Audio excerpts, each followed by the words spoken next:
So the unity of the empire by way of Christian unity is still going to struggle due to many heresies.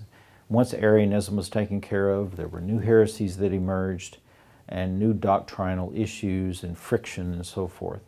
So the idea of uniting the empire around a united Christianity was one that it was dynamic and was struggling, okay?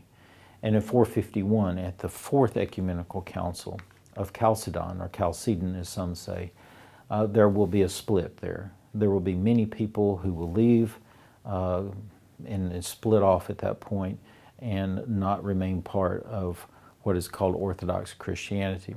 This would be Coptic Christians and so forth, okay?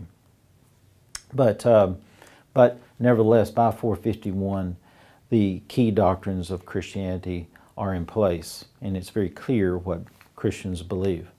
But there are many other troubles that are brewing in Rome, especially over in the far west, with all kinds of barbarian groups that are putting pressure upon Rome.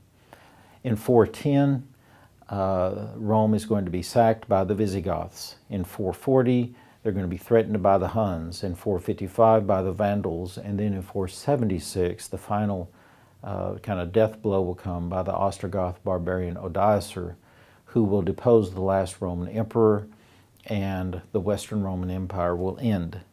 Now, the Eastern Roman Empire will continue there in Constantinople. It will be known as the Byzantine Empire. So endless books, essays have been written and abound on the whole question of why did Rome fall. But the barbarians always factor in very heavily. They're always on the short list, so to speak, of the main causes for the fall of Rome. So the Eastern Roman Empire continues in Constantinople as the Byzantine Empire. And there was someone known as the Patriarch. The Patriarch is kind of like effectively the Bishop of Constantinople, but he's known as the Patriarch. And he will run the church there underneath him, the church structure underneath the Patriarch, but he is under the aegis of the emperor. And so there's a different understanding of the relationship of church and state there in the Byzantine Empire. The emperor stands over both.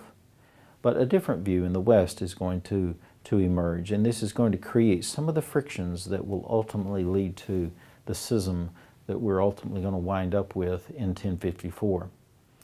But Christians, both Eastern and Western, at this time still remain unified, even though there's a widening gulf that's going on. And this gulf that's widening isn't just over religion and different views of Christianity. It's over culture, it's over language, it's over geopolitical issues such as the rise of Islam, and different conceptions over the, like I said, relationship of church and state.